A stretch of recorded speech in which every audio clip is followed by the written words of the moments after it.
স্বাগতম সবাইকে এন্টারপ্রেনার বাংলাদেশ ডিজিটালের বিশেষ টক শো ফাউন্ডার্স জার্নিতে।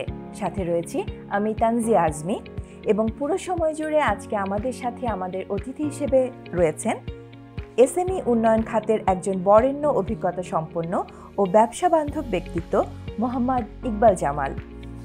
1996 সাল থেকে তিনি budget, VAT, tax, NAFTA, SAFTA, WTO, উইপো, বিমস্টেক সহ নানা বিষয়ে FBCCI এর হয়ে দেশে বিদেশে কাজ করে আসছেন। তিনি ই কমার্স অ্যাসোসিয়েশন অফ বাংলাদেশ, যা আমরা ইক্যাব নামে চিনি, সে গঠনে রেখেছেন গুরুত্বপূর্ণ ভূমিকা। আজ আমরা শুনবো তার ব্যক্তিগত যাত্রার গল্প, জানবো ই কমার্স গঠনে এবং ই কমার্স নির্বাচন ও বাজেট নিয়ে তার বিশ্লেষণ, এবং বুঝবো বর্তমান সংকটে উদ্যোক্তারা কিভাবে পথ খুঁজে পেতে পারেন। কেমন আছেন আপনি? জি, ভালো আছি। আপনার বর্ণাঢ্য কর্মজীবনের শুরুটা কিভাবে হয়েছিল আমরা যদি একটু জানতে পারি। বর্ণাঢ্য কিনা সেটা বলতে পারবো না, তবে দীর্ঘ কর্মজীবন সেটা বলতে পারি। 1987 সালে আমার ব্যবসার সাথে কাকতালীয়ভাবে যুক্ত হয়ে যাই। আমি ঢাকা বিশ্ববিদ্যালয়ে তখন মাস্টার্স ফাইনাল ইয়ারের ছাত্র। আমার বাবা রাজনীতি করতেন ব্যবসার সাথে সাথে। 1987 সালের 26 অক্টোবর উনি রাজনৈতিক কারণে গ্রেপ্তার হয়ে যান। ফলে পরিবারের বড় সন্তান হিসেবে আমাকে এই ব্যবসার হালও পাশাপাশি ধরতে হয়, এবং সে থেকেই বলতে গেলে আমার এই পথ চলা শুরু হয়ে গেল 1927 সালের 26 অক্টোবর থেকেই। আচ্ছা, সেটা কি ব্যবসা ছিল? সেটা আমাদের একটি পুরনো ফাউন্ডারি আছে, lucky agri machinery industries private limited. এটা একটি ফাউন্ডারি। তার পরবর্তীকালে এটা আয়রন এবং স্টিল মিলে রূপান্তরিত আমরা করি, এবং সেটা এখনো চলমান আছে। সেখান থেকে আপনি ইক্যাব এবং অন্যান্য যে সংগঠনের সাথে যুক্ত হলেন, সেটা কিভাবে হলো? ব্যবসার সূত্র ধরে আমি যখন 87 সাল থেকে মাস্টার্স ফাইনালের ছাত্র, তখন ঢাকা বিশ্ববিদ্যালয়ের ছাত্র, এবং আমি রাজনীতিও করি, সক্রিয়ভাবে রাজনীতিও করি, ছাত্র রাজনীতিও করি। সেই সময় যেহেতু এই ব্যবসার জার্নিটা আমার শুরু হয়ে গেল, এবং দুটোই পাশাপাশি চলছে, যে লেখাপড়ার ফাঁকে ফাঁকে আমি ব্যবসার হাল ধরছি। ইতোমধ্যে আমার বাবা জেল থেকে বেরিয়ে আসেন, এবং ফলে আমাকে আমার স্বাভাবিক কাজগুলোর মধ্যেও আমি চলে আসতে পারি। কিন্তু যেহেতু আমরা ব্যবসায়িক পরিবারের সদস্য, সেভাবে পারিবারিক ঐতিহ্য হিসেবেই আমরা ছাত্র জীবন থেকেই, যখন SSC HSC আমরা যখন আমাদের বিরতি হতো, তখন আমরা প্রতিষ্ঠানে বসতাম, ওখানে যেতাম, ওখানে গল্প করতাম বন্ধুদের সাথে, ওখানে কখনো মিলিত হতাম। এটা আমাদের ব্যবসায়ী পরিবারের যারাই সদস্য ছিলাম, এটা আমাদের একটা ঐতিহ্যগত ব্যাপার, যে আমরা একেবারে বিচ্ছিন্ন না, যেমন জড়িতও থাকি না, আবার এটা আমাদের চোখের সামনেই সব চলমান থাকে। ফলে আমাদের এখান থেকেই পথ চলাটা শুরু হয়ে যায়, আমরা দেখে যাই। আমার ক্ষেত্রে একটি বিশেষ ঘটনা ঘটলো। আমার বাবা গ্রেপ্তার হওয়ার কারণে আমাকে ব্যবসায় যুক্ত হওয়া ছাড়াও 91 সালে যখন আমাদের ভ্যাট প্রবর্তন হলো, তখন দেখা গেল যে বলা হলো, it's a not new tax, it is subsidy of sale tax and exercise, and it is not tax on tax and it is very rational. কিন্তু আমাদের যে পণ্যটা ছিল foundry, iron and steel, we had not any sale tax and excise. ফলে আমরা পণ্য উৎপাদনের কারণে আমাদের গাড়ি পথে আটকানো হতো, ভ্যাটের চালান চাওয়া হতো। তখন আমরা এটা নিয়ে ফেস করলাম যে এটা তো আমাদের জন্য নতুন ট্যাক্স হওয়ার কথা না। আইনটাই হচ্ছে it's not new tax, it is subsidy of sale tax and excise, but we had not any sale tax and excise. ফলে স্বাভাবিকভাবেই আমাদের এটা নিয়ে কাজ করার একটা সুযোগ সৃষ্টি হয়। আমরা তখন আমাদের যে ব্যবসায়িক সংগঠন, আমাদের ফাউন্ডারি ওনার্স অ্যাসোসিয়েশন, সেখানে আমরা যুক্ত হই, এবং ফাউন্ডারি ওনার্স অ্যাসোসিয়েশনের যে নেতৃবৃন্দ ছিল, তারা FBCCI 91 থেকেই এটা নিয়ে কাজ করতে শুরু করেন। আমি সেই সুবাদে FBCCI এবং NBAR আমার যাতায়াত করার সুযোগ সৃষ্টি হয়। এর ফলে আমার এই বিজনেস কমিউনিটি, ফাউন্ডারি ওনার্স অ্যাসোসিয়েশন এবং ট্যাক্সেশনের আইন কানুন, এগুলো নিয়ে আমাকে কাজ করার প্রয়োজন হয়ে পড়ে। সেই সুবাদেই আমি ধীরে ধীরে এই ব্যবসায়ী সংগঠনগুলোর সাথে FBCCI এর সাথে যুক্ত হয়ে পড়ি। এটা আবার স্টার্টিং। আচ্ছা, আর e commerce association of Bangladesh, এটার প্রতিষ্ঠাতা এবং ওই সংগঠনের সাথে যুক্ত হওয়ার সময়কাল বা মেয়াদকালটা কবে ছিল? ই কমার্সের সাথে, যেহেতু আমি FBCCI এর সাথে কাজ করি, এবং ই কমার্সের যারা ফাউন্ডার এবং যারা এটা নিয়ে কাজ করছিলেন, তারা আমার সাথে পূর্ব পরিচিত ছিলেন এবং তারা জানেন যে বিসিসিআইতে আমার এই বিষয়ে কাজ করার অভিজ্ঞতা রয়েছে, বাণিজ্য মন্ত্রণালয়ের সাথে আমার সম্পর্ক রয়েছে। সেই সুবাদে তারা আমার ই কমার্সের লাইসেন্সের বিষয়ে আমার সাথে যোগাযোগ করে। এখানে বেশ কিছু জটিলতার সৃষ্টি হয়। এই বিসিসিআই থেকে তারা এবং বাণিজ্য মন্ত্রণালয় থেকে তারা লাইসেন্স পেতে প্রতিবন্ধকতার সৃষ্টি হলে আমার সহযোগিতা চায়। এই ব্যাপারে এই পর্যায়ে এসে আমি ই কমার্সের সাথে কাজ করি এবং যারা তাদের লাইসেন্স পাওয়ার ক্ষেত্রে বিসিসিআই অ্যাফিলিয়েশন পাওয়ার ক্ষেত্রে আমি ই কমার্সের সাথে যুক্ত হই 2014 সালে। এবং আপনি জানেন যে 8ই অক্টোবর 2014 সালে ই কমার্স বাণিজ্য মন্ত্রণালয় থেকে চূড়ান্তভাবে লাইসেন্স প্রাপ্তি হয়। আচ্ছা, তো নতুন বাণিজ্য সংগঠন বিধিমালার 18(4) ধারা অনুযায়ী পরপর 2 মেয়াদে নেতৃত্ব নিষিদ্ধ করা হয়েছে। তো এতে ইক্যাব নির্বাচনের প্রেক্ষাপট কেমন বদলাবে বলে আপনি মনে করেন? এটার উভয় দিক রয়েছে যে একজন সদস্য পরপর 2 মেয়াদে নির্বাচিত হয়ে গেলে তাকে 1 মেয়াদের জন্য বিরতি দিতে হবে, আবার নির্বাচন করতে পারবেন। এটার ভালো দিকটা হলো এর ফলে অন্য যারা আছেন ইক্যাবের তারা এখানে তাদের নির্বাচিত হয়ে আসার সুযোগ সৃষ্টি হবে বেশি। কেননা ইক্যাবের পরিচালকের পদ হচ্ছে 11টি। যদি বারবার একই লোক যদি বারবার আসে, সেখানে নতুনদের জন্য একটা বড় চ্যালেঞ্জ হয়ে যায় পুরনোদেরকে পরাজিত করে এসে নতুনভাবে বিজয় হওয়া।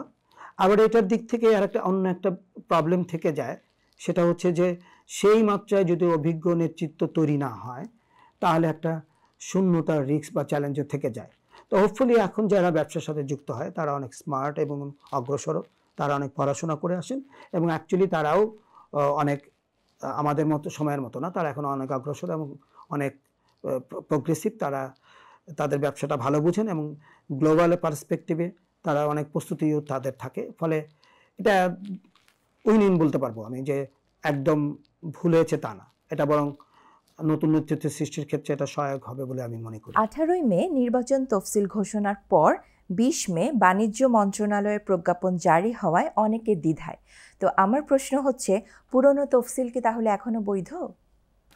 এটা একটি আইনি প্রশ্ন।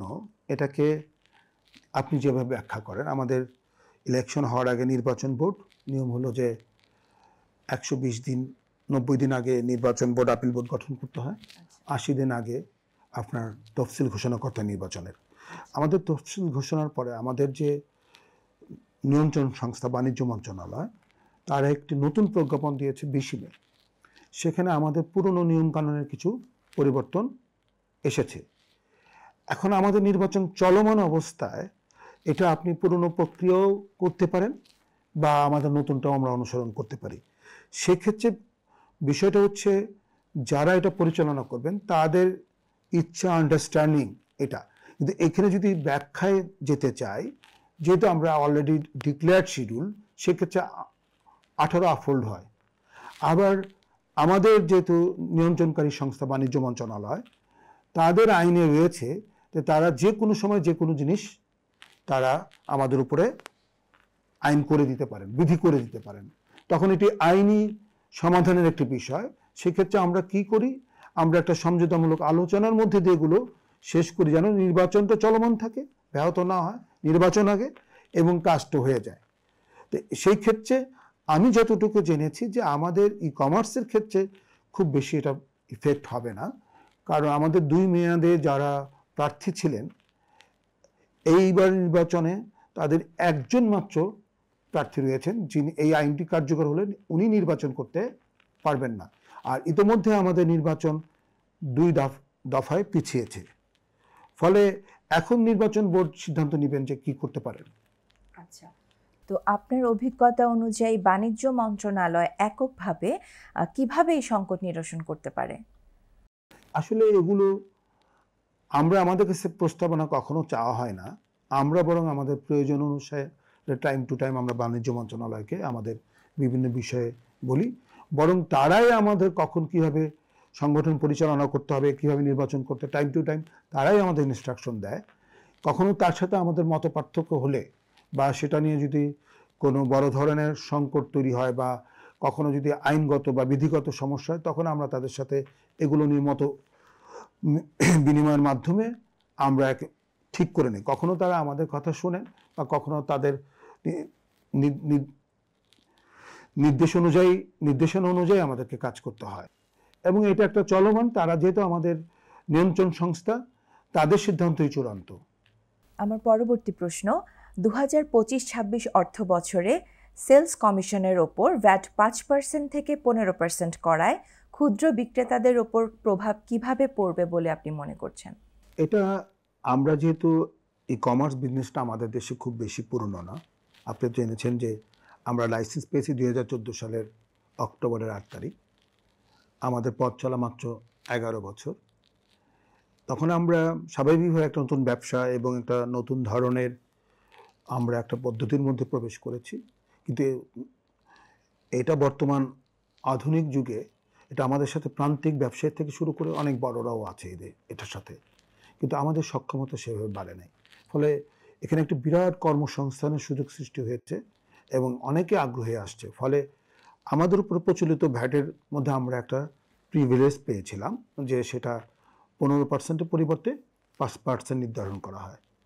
তো হঠাৎ সরকার এই বছর সেই ভ্যাটের যে আমাদের একটা সুবিধা ছিল যে ট্যাক্সের উপর আমাদের কমিশনের উপর যে ভ্যাট 5% ছিল সেটাকে আবার 15% করে দিয়েছে। এটা স্বাভাবিকভাবে আমাদের এই নতুন সেক্টর হিসেবে এবং একটা উদীয়মান বিকাশমান একটা সেক্টর হিসেবে অবশ্যই একটা বড় চ্যালেঞ্জের ব্যাপার হয়ে দাঁড়াবে, এবং এটা আমি মনে করি 5% থাকাটাই যুক্তিযুক্ত এবং আরও কয়েক বছরের জন্য এটা থাকা উচিত, এবং ক্রমান্বয়ে বাড়ানো যেতে পারে আলোচনা করে। কিন্তু একবারেই 5 থেকে 15 অনেক বেশি হয়ে গেছে এবং এটা আমাদের জন্য সংকট সৃষ্টি করবে এই খাতকে বিকশিত করার ক্ষেত্রে। তো এই ব্যাপারে কি আপনারা বাণিজ্য মন্ত্রণালয়কে কিছু বলেছেন বা কোনো প্রেজেন্টেশন উপস্থাপন করছেন কি? হ্যাঁ, নিশ্চয়ই। এই ব্যাপারে মেনলি বাণিজ্য মন্ত্রণালয়ের বিষয় না, এটা অর্থ মন্ত্রণালয় এবং এনবিআর, সেখানে আমাদের বক্তব্য আমরা উপস্থাপন করেছি বাজেট পরবর্তীকালে। এছাড়া সংশ্লিষ্ট সব জায়গাতে আমরা জানিয়েছি। আমরা আশ্বাসের মধ্যে আছি, যদিও আপনার আজকে থেকে বাজেট ইমপ্লিমেন্ট হয়ে গেল, 30 তারিখ বাজেট পাস হয়ে গেছে আপনার উপদেষ্টা পরিষদে। তবে আমাদের এটা 15%ই রাখা হয়েছে, এখনও পর্যন্ত কমানো হয়নি। আমরা এটা এভাবে আশ্বাস পেয়েছি যে তারা আবার আমাদের সাথে এটা নিয়ে বসবেন এবং সেখানে আমরা আবার তুলে ধরবো যাতে আমাদের এটা 5%-এই রাখা হয়। আচ্ছা, কারণ অনেক আমরা দেখেছি অনেক ইয়াং জেনারেশনের অনেক ছাত্ররা বা যারা পড়াশোনা করছেন, ইনফ্যাক্ট যারা গৃহিণী ছিলেন, তারাও আসলে চেষ্টা করছে ক্ষুদ্র উদ্যোক্তা হিসেবে নিজেদেরকে আবির্ভূত করতে। তো সবার মধ্যে কিন্তু যখন আমরা জেনেছি যে 5% থেকে 15% হয়ে যাচ্ছে ভ্যাট, তো সবার মধ্যে একটা নাড়াচাড়া কিন্তু আমরা দেখেছিলাম। হ্যাঁ, এটা স্বাভাবিক। এটা একটা ভীতির সঞ্চার করেছে, প্রতিবন্ধক। প্রকৃত অর্থে যদি আমরা 15% ভ্যাট দিতে হয়, সেক্ষেত্রে এই ব্যবসাটা উদীয়মান এই ব্যবসাটা অনেক চ্যালেঞ্জের মধ্যে পড়বে। এছাড়া অনেকে খুব সীমিত লাভেই কর্মসংস্থানের জন্য কোনো রকমের টিকে থাকার জন্য এবং প্রান্তিক জনগণও এর সাথে অনেকে যুক্ত এই ব্যবসাটা করছে। আমি মনে করি যে এটা স্বাভাবিকভাবেই তাদের ভীতির কারণও রয়েছে। এটা আগের মতো 5% সরকার আমাদেরকে বিবেচনা করে, এটার যৌক্তিকতা বিবেচনা করে, এই সেক্টরের কথা বিবেচনা করে এটা বিবেচনা করবেন বলে আমি বিশ্বাস করি। আচ্ছা, আর প্রযুক্তি পণ্যের ওপর যদি ভ্যাট বাড়ে, তা ডিজিটাল বাংলাদেশ বাস্তবায়নে কি প্রভাব ফেলবে না? সেটা তো ফেলবেই, কিন্তু প্রতিযোগিতার এই বিশ্বে টিকে থাকতে হবে আপনার ক্যাপাসিটি ডেভেলপ করেই। কিন্তু এটা ধীরে ধীরে সরকার হয়তো বিশেষ কোনো একটা থ্রাস্ট সেক্টরকে অগ্রাধিকার দিতে পারে, ভালনারেবল অবস্থা বিবেচনা করে দিতে পারে। এটা আজীবন ধরে দিবে না, কিন্তু এই সেক্টরকে প্রতিষ্ঠিত হওয়া পর্যন্ত আমি মনে করি যে কিছু প্রিভিলেজ প্রোটেকশন দিলে এরা ভালো করবে। আপনি জানেন যে কমার্স এটা আমাদের আগামী বিশ্বে টিকে থাকার ক্ষেত্রে, এটা যে ক্যাশলেস ওয়ার্ল্ড এবং এই ডিজিটাল ক্ষেত্রে যে জিনিসগুলো আসছে, আমরা যে ভার্চুয়াল প্ল্যাটফর্ম ব্যবহার করে যে আমাদের পণ্যের মার্কেটিং করছি, এখানে আমাদের চ্যালেঞ্জ আছে। এখানে আমাজন, আলিবাবার মতো প্রতিষ্ঠান রয়েছে, দেশীয় বড় বড় প্রতিষ্ঠানে এর মধ্যে দাঁড়িয়ে গেছে। ক্ষুদ্র উদ্যোক্তাদের এই চ্যালেঞ্জ মোকাবেলা করে টিকে থাকা অনেক এমনিতেও কষ্ট, কিন্তু এটা একটা বিপুল কর্মসংস্থান সৃষ্টি করছে। আমাদের বাজারটা এখনও সেই বড়, এখনও বড় হয় নাই, যেমন আমরা ভারতও অত বড় হয় নাই। এর মধ্যে অন্য অন্য দেশে চীন বা ইউরোপ আমেরিকাতে এখন ই কমার্স অনেক বিকাশমান, কিন্তু আমরা সেই জায়গায় এখনও যেতে পারি না। তবে এটা খুব দ্রুত বিকাশমান একটি খাত, এবং একটা সময় এসে ব্যবসা বাণিজ্য বলতে ই কমার্স আসলে টিকে থাকবে। যারা ই কমার্স ব্যবসার সাথে যুক্ত হতে পারবেন না, তারা হয়তো আগামী 5-10 বছরের মধ্যে ব্যবসার সাথেও আর যুক্ত হতে পারবেন না। ফলে এমনিতেও আমাদের ক্যাপাসিটি বাড়াতে হবে, আমাদেরও তৈরি হতে হবে, কিন্তু তৈরি হওয়া পর্যন্ত আমাদের প্রোটেকশন থাকা দরকার। আর ইন্টারনেট সার্ভিসে ভ্যাট কমানো, এটা কি কিছুটা স্বস্তি দেবে বলে আপনি মনে করছেন? হ্যাঁ, কিন্তু আমাদের দেশে ইন্টারনেটের রেট এখনও অনেক বেশি, এটা অনেক সহনীয় করা যায়। আর অপারেটররা যে ধরনের প্যাকেজ অফার করে বা ভাবে আমাদের ইন্টারনেট প্রোভাইড করে, এবং আমাদের নন আনইন্টারাপ্টেড ইন্টারনেট সার্ভিসগুলো যেভাবে আমাদের কাছে আসে এমনিতে স্লো, তারপরে আমাদের রেট খুব হাই, এটা অবশ্যই অনেক সাশ্রয় মূল্যে পেতে হবে। এটা আমাদের ব্যবসার ক্ষেত্রে একটি মূল্য সংযোজন করে বড় ধরনের। আমরা এবার একটু ভিন্ন প্রসঙ্গে যাই। আচ্ছা জি। এটা হচ্ছে ইক্যাব রাজনীতি। তো অনেকেই বলছেন একটি পুরনো টিম বা চক্র নির্বাচন ঠেকিয়ে ক্ষমতায় থাকতে চায়, আপনি কি একমত? দেখুন, নির্বাচন প্রক্রিয়া এটা এক ধরনের প্রতিযোগিতা, এবং যারাই নির্বাচনে অংশগ্রহণ করে তারাই সবাই জিততে চায়। তাদের একটা পপুলার টার্ম বা টপিকস থাকে। যারা নতুন আসে তারা জয়লাভের জন্য একটি পপুলার টার্ম ব্যবহার করে, এবং যারা পুরনো তারা পুনরায় নির্বাচিত হওয়ার জন্য তাদের কোনো পপুলার টার্ম, সবারই কিছু স্ট্র্যাটেজি থাকে। হ্যাঁ, যেমন আপনি যারা নতুন করে নির্বাচন করে তারা হয়তো এই প্রতিশ্রুতিতে জিজ্ঞেস করেছে, জয়লাভ করেছে যে আমরা এই কাজগুলো করব। আবার পরবর্তীকালে তারা এসে কি বলে যে আমরা এই কাজ করতে পারি না। তারা বলে যে আমাদের এই কাজগুলো চলমান রাখা বা যে কাজগুলো ওনারা করতে পারে না, ওনারা পরের বছরে একই প্রতিশ্রুতি দেন। সেক্ষেত্রে হচ্ছে এগুলো নির্বাচনের একটি কৌশল, এবং সেটাকে আমি সেইভাবে কোনো চক্র এখানে আমি দেখি না যে সেভাবে কোনো চক্র সক্রিয়, বরং এবং নির্বাচনের পরে তারা সবাই দেখা যায় যে আমার অভিজ্ঞতায় বলে যে তারা একই টিম হিসেবে কাজ করে। এটা আসলে নির্বাচনের একটা পপুলার টার্ম। আচ্ছা, নির্বাচনের আগে হুমকি বা রাজনৈতিক চাপের প্রেক্ষিতে ব্যবসায়ীরা কেমন বার্তা পান? এটা ওইরকমই ব্যাপারটা, যে সেটার সিরিয়াসনেসটা যে ওই পর্যায়ের তা না। আপনি দেখতে হবে যে আপনি কীভাবে এটাকে নিচ্ছেন, কীভাবে রিয়্যাক্ট করতেছেন, এবং কীভাবে এটাকে হ্যান্ডেল করছেন। এটাও একটা কৌশল। বললাম না, এটা একটা নির্বাচনের কৌশল আর কি, যে কোনোভাবে যে কেউ জিততে চায়। এই মেঘনাদ বধ কাব্যের মতো মারিওরি পারি যে কৌশলে, এটাও এরকম যে যদি যেভাবে পারা যায়, সবাই নির্বাচনে কেউ পরাজিত হতে চায় না, সবাই জিততে চায়, এবং তার এই কৌশল এটা। তাহলে এটাতে কি উদ্যোক্তারা একটু ভয় ভীতি পেয়ে যান না, বা ওনারা একটু অস্থিরতা অনুভব করেন কিনা? এটা কি পজিটিভ? আসলে পজিটিভ মানে কি, ধরেন নির্বাচন করে এক শ্রেণীর লোক কখনোই নির্বাচনে আসে না। আবার একটা দেখবেন যে এক শ্রেণীর লোক সবসময় নির্বাচন করে, এবং এর মধ্যে ভালো উদ্যোক্তাও থাকেন, আবার ছোট উদ্যোক্তাও থাকেন। কিন্তু এটা একটি মানুষের ইচ্ছা যে কাজ করতে চাওয়া, সেক্টরের জন্য নিজে জনপ্রিয় হওয়া, নেতৃত্বে থাকা, নিজে নেতৃত্বে দেওয়া, এই ধরনের একটি অবস্থান থেকেই নির্বাচন নেতৃত্বের ব্যাপারগুলো আসে। ফলে কোনো নির্বাচন জয়লাভ করার মধ্য দিয়ে বা নির্বাচনে কোনো প্রতিদ্বন্দ্বিতার মধ্য দিয়ে অন্য কোনো হুমকি সৃষ্টি হয় বলে আমি ওইভাবে জানি না। হয়তো ব্যক্তি স্বার্থের ব্যাপার থাকতে পারে কারো কারো ক্ষেত্রে, সেটাও সেইভাবে খুব বড় না। কারণ সেক্টরাল ইস্যুগুলোতে যখন কাজ করা যায় তখন খুব একটা ব্যক্তিগত সুবিধা সেখান থেকে আদায় করা যায় না। ব্যক্তিগত সুবিধা বা ব্যক্তিগত ব্যবসা তার ব্যবসায়িক সক্ষমতার উপরেই নির্ভর করে। আর সাধারণ সদস্যরাও কি ঐক্যবদ্ধ থাকে, বা তারা কি কোনো ক্ষতির মুখে পড়ে কিনা? এটা একটা রিলেটিভ টার্ম, এটা পর্যায়ক্রমে হয়। এ ধরনের একটি নির্বাচন হলে তারা যে যার টিমই তৈরি করে নেয় যে সে আমার না। এইটা হচ্ছে যে তার অটোমেটিক্যালি একটি নির্বাচনের একটি সাধারণ রীতি। কিন্তু আদৌ যে যিনি তার পক্ষে, সে নিজেই হয়তো তেমন না, সে তার পক্ষেও না বা তার বিপক্ষেও না। এইটা একটি তৈরি হওয়া। এবং যখনই দেখবেন যে কোনো উদ্ধৃতি দেওয়া হয় তখন বলবেন যে সাধারণ সদস্যরা এটা চায় না, কিন্তু সাধারণ সদস্যরা কি চায় তার চূড়ান্ত রিফ্লেকশনই হচ্ছে ভোট এবং তার ফলাফল। ওইটাই হচ্ছে সাধারণ সদস্যদের চাওয়া। আর যিনি প্রার্থী না তিনি সাধারণ সদস্য, আর যিনি প্রার্থী তিনিই প্রার্থী, এর মাঝামাঝিতে আর কিছু নাই।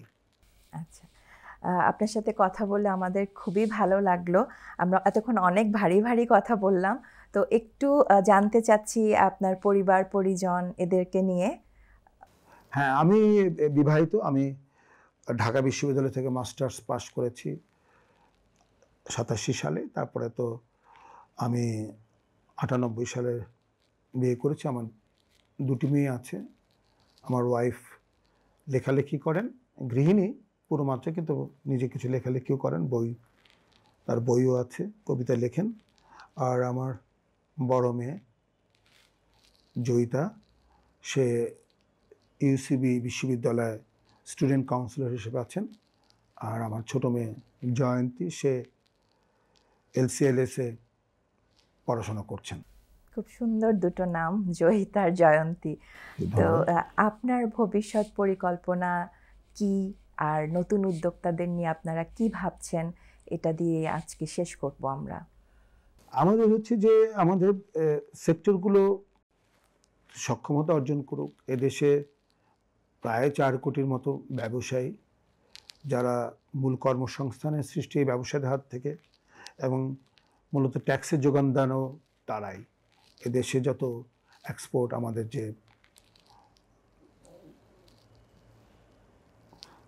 যে এখানে কর্মসংস্থান, এগুলো সব ব্যবসায়ীদের হাত থেকেই, ব্যবসায়ীরা মূলত করে থাকেন। আমাদের অবশ্য আর একটি খাত এখন হয়েছে, সেটা হচ্ছে আমাদের এগ্রিকালচারও অনেক বিকাশমান, এবং আমাদের অর্থনীতি দুইটাই, গ্রামীণ অর্থনীতি এবং শহরে অর্থনীতি। আর আমাদের রেমিটেন্স থেকেও একটি বড় অঙ্কের, এবার বোধহয় $33 বিলিয়ন আমাদের রেমিটেন্স থেকে এসেছে। এটা একটা ভালো খবর। আর আমাদের অনেক চ্যালেঞ্জের মধ্যে দিয়েও আমাদের বিশেষ করে গার্মেন্ট এক্সপোর্টটা, এটা প্রবৃদ্ধি মোটামুটি কাঙ্ক্ষিত পর্যায়ে না থাকলে এটা প্রবৃদ্ধি ধরে রাখতে পেরেছি বিশ্ব চ্যালেঞ্জের মধ্যে দিয়েও, এবং এটা বিশ্বে আমাদের দ্বিতীয়। আর আমাদের এই আইটি খাতের যে ব্যবসাগুলো, সেগুলো আমাদের অনেক ফ্রিল্যান্সিংয়ের সুযোগ রয়েছে। আমরা জানিও না, কিন্তু বিপুল সংখ্যক মানুষ ফ্রিল্যান্সে যুক্ত হয়ে আমরা দেশে বিদেশে বিভিন্ন সার্ভিস প্রোভাইড করছে, এবং এই খাতটা ক্রমান্বয়ে বিকশিত হচ্ছে। এবং বাংলাদেশ পিছিয়ে থাকবে না, এগিয়ে যাবে। সেখানে পলিসি সাপোর্ট দরকার। আমাদের যদি সব বিষয়ে স্থিতিশীলতা থাকে, রাজনীতিতে, সব কিছুতে, ব্যাংকিং খাতে, অর্থনৈতিক খাতে, যে আমাদের যে পলিসিগুলো ভালো মতো করলে এবং নেতৃত্বে ভবিষ্যতে করণীয় বিষয়গুলো, তারপরে আমাদের যে ইনফ্রাস্ট্রাকচারগত যে ব্যাপারগুলো আছে, পাওয়ার সাইডে, পোর্ট, এগুলো যদি আমরা ক্রমান্বয়ে নজর দিতে পারি, তাহলে ইনশাল্লাহ বাংলাদেশ খুবই ভালো করবে। আপনি জানেন আমাদের 2026 সালের ডিসেম্বরে পরে আমরা এলডিসি বেরিয়ে আমরা মধ্যমায়ের দেশের আমাদের গ্র্যাজুয়েশন হবে। সেখানে অনেক চ্যালেঞ্জ আসবে নতুন নতুন, তার জন্য আমাদের তৈরি হতে হবে। এখনই সবাইকে ইউনাইটেডভাবে, ঐক্যবদ্ধভাবে আমাদের কাজ করতে হবে। তাইলে আমরা বাংলাদেশকে আমাদের কাঙ্ক্ষিত জায়গায় নিতে পারবো। এই ছোট্ট ভূখণ্ডের এই বিরাট জনগোষ্ঠী প্রতি বছর প্রায় এখানে 20 লক্ষ লোক এই কর্মবাজারে প্রবেশ করে। তাদের কর্মসংস্থান করা, তাদেরকে একটি ভালো অবস্থানে রাখা আমাদের সবারই দায়িত্ব। We have to work together we will build a country. এটাই আমাদের একমাত্র মোটো হওয়া উচিত, এবং আমরা এইভাবেই বাংলাদেশে আগামী দিনে স্বপ্নকে বাস্তবায়ন করতে পারবো বলে আশা করি। আমরাও ঠিক তেমনটাই আশা করছি। আজকের আলোচনা ছিল অত্যন্ত গভীর এবং গুরুত্বপূর্ণ। আপনাকে অনেক ধন্যবাদ ইকবাল জামাল সাহেব, আমাদেরকে সময় দেবার জন্য, আমাদের এপিসোডটাকে আরও সুন্দর করে গড়ে তোলার জন্য। আমি এখন বিদায় নিব। আজকে আমরা প্রায় শেষ পর্যায়ে চলে এসেছি।